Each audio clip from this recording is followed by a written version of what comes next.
नोंथां सानैखौ बुङो आङो डिभर्स खालाम सेपारेट जा होमबासो नखरनि मानसिफोराबो सान्थियाव फैगोन नोंसोरनि लाइफआबो सान्थि जागोन आरो लोगोसे नोंथां मुवा जितियाहालागै सेपारेट जाया नोंथां मुवा जितियाहालागै डिभर्स जाया गोजान जाया सानैदो बितियाहालागै नोंसोरो नोंसोरनि परियाल नोंसोरनि बिमा बिफाफोरखौबो नोंसोरो लाफाबाय थागोन गावसोरनि बिमा बिफाफोरखौबो नोंसोरो दुखु होबाय थागोन खुलुमबाय नोंथांमोनखौ गासैखौ चेनेलाव फिन बरायफिननाय थाबाय थ' लोगोफोर नोंथांमोना थाम्बनेल आरो भिडिअखौ सिनायना हमखाबाय जानांगौ दायो रमा दैमारि सिस्टारा एनिथिं एमजे ब्रादार आरो प्रिति नार्जारि सिस्टारनि सायाव फंनैसो जोबोद मोजां बाथ्रा बुंनायखौ नुनो मोनदों जेराव बिथांमोनखौ गोरोबलायफिनगोनखौ आसा नुवाखै बायदि मोनदों थ' बिथांमोननि सायाव रमा दैमारि सिस्टारा मा बुंदों नोंथांमोना नायनानै लाग्रोदो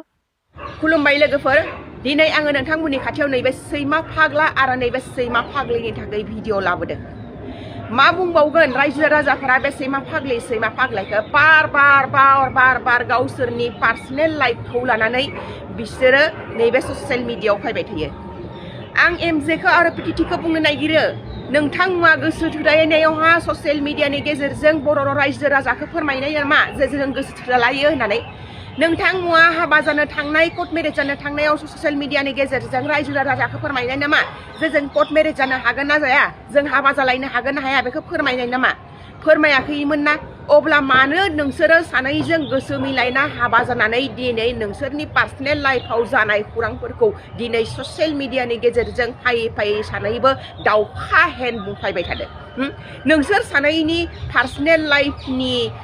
जा एरा एथा जा खौरां जादों बेफोरो जोंनि बर' हारिनि जाय लाइमोनफोर फरायगासिनो दङ दायो नैबे समाव बिसोरो डिस्टार्ब जादों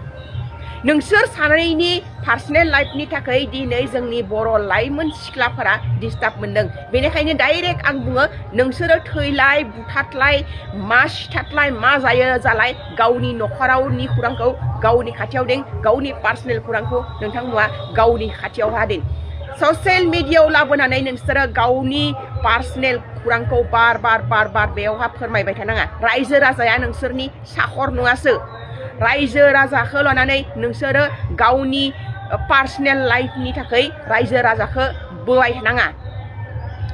नोंसोर बुथारलाय थैलायलाय आपत्ति गैया नोंसोरो दख'ना फाननायनि भिडिअ लाबोनो ब्लगिं भिडिअ लाबोनो जानाय भिडिअ लाबोबाय था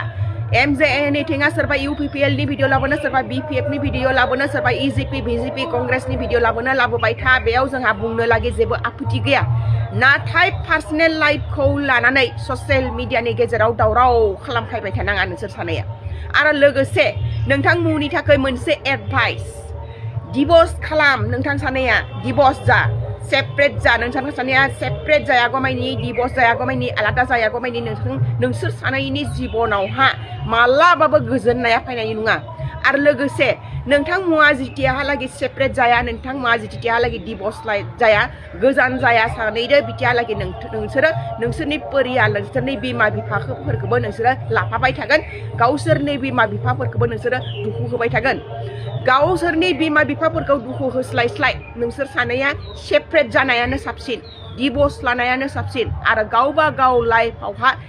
आवगायलांनायानो नोंसोर सानैनि थाखाय साबसिन जागोन आंनि थाखाय नैबे एडभाइसखौ ला नोंसोर सानैनि भिडिअखौ नायनानै मिथिना मोनबाय नोंसोर सानैया ओरैबायदि एटिटिउड दङ बेबो गाहाय जाया एमजे एनिथिंआ सानो जे आं मानो थाखाय हिन्जावनि गाहायाव थानो मानो थाखाय हिन्जावनि खौरां खोनासंनो आं गावनो खामायनो हायो गावनियावनो आंहा थाखा फैसा दङ गासैबो दंजोबो होमबा आं मानो बिनि खौरां खोनानो प्रितियाबो जे फुलु गावहा साख्रि मावनायखाय हौवाखौ गाहायाव हात दिननो लागि मावो नाथाय सानैबो जे सेक्रिफाइस खालामनांगौ खौरांखौ सानैयाबो जे मिलायनानै रायलायनांगौ नैबे गैया सानैनियावबो मेन्टेलिटिया क्रेक दङ आरो एटिटिउड बहुत दङ बिसोर सानैनि एटिटिउडनि थाखाय दिनै बिसोरनि संसारा बायनाय जादों बेखायनो नोंथां सानैखौ बुङो आङो डिभर्स खालाम सेपारेट जा होमबासो नखरनि मानसिफोराबो सान्थियाव फैगोन नोंसोरनि लाइफआबो सान्थि जागोन